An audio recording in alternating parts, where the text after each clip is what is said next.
హల్లెలూయా.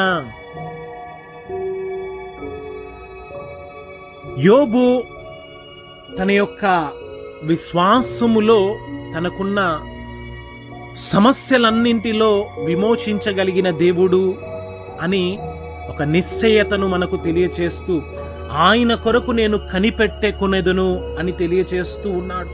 తన భార్య వచ్చి తనను మరణము కమ్ము అని తెలియచేసినప్పుడు కూడా తన యథార్థతను ఏమాత్రము కోల్పోలేదు.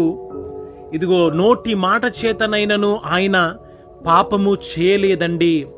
ఈరోజు ప్రభువుని నమ్ముకుంటున్న మనము మరి ఎట్లాంటి విశ్వాస్యతను కలిగి ఉంటున్నామో మనల్ని మనము ప్రశ్నించుకోవాలండి.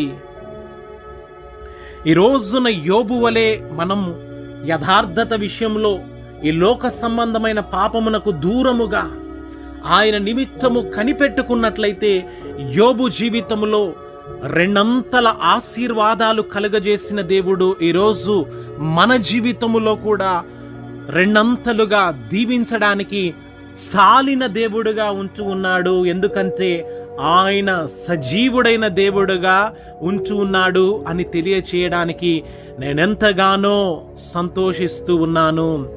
Praise the lord. హల్లెలూయా.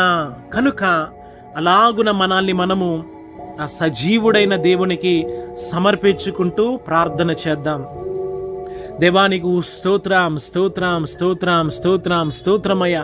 నీవు సజీవుడవైన దేవుడిగా మాతో మాట్లాడినందుకు స్తోత్రాలు ప్రభువా.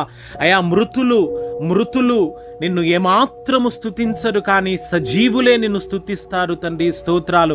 ఈరోజు మేము సజీవులమై తండ్రి నేను స్తుతిస్తూ ఉన్నందుకు అయా నీకు స్తోత్రాలు తెలియచేస్తూ ఉన్నాను. ఈ యొక్క ప్రాముఖ్యమైన సమయంలో మీరు వాక్యమై ఉన్న దేవుడిగా మా అందరితో మాట్లాడినందుకు నీకు స్తోత్రాలు తెలియచేస్తూ, అలాంటి యోబు వంటి నిశ్చయతను మాకు అనుగ్రహించమని ప్రార్థన చేస్తూ ఉన్నాను తండ్రి. ఈ యొక్క సమయంలో ప్రభువా, అయా ఎవరెవరు ఎలాంటి పరిస్థితుల్లో ఉంటూ ఉన్నారో ప్రభువా, ఎలాంటి అనారోగ్య పరిస్థితుల్లో ఉంటున్నారో తండ్రి, నీ రక్తము ద్వారా తండ్రి అయా మీరు స్వస్థత అనుగ్రహించమని తండ్రి, అనారోగ్యమును మీరు స్వస్థత కలుగ చేయమని ప్రార్థన చేస్తూ ఉన్నాను. ప్రతి కుటుంబంలో ఆర్థిక పరిస్థితులను మీరు మెరుగుపరచమని ప్రార్థన చేస్తూ ఉన్నాను. క్రీస్తు మహిమ ఐశ్వర్యములో ప్రతి అవసరతది తీర్చబడునుగా కానీ పలుకుతూ ఉన్నాను తండ్రి. సమాధానము లేని, నెమ్మది లేని కుటుంబాలలో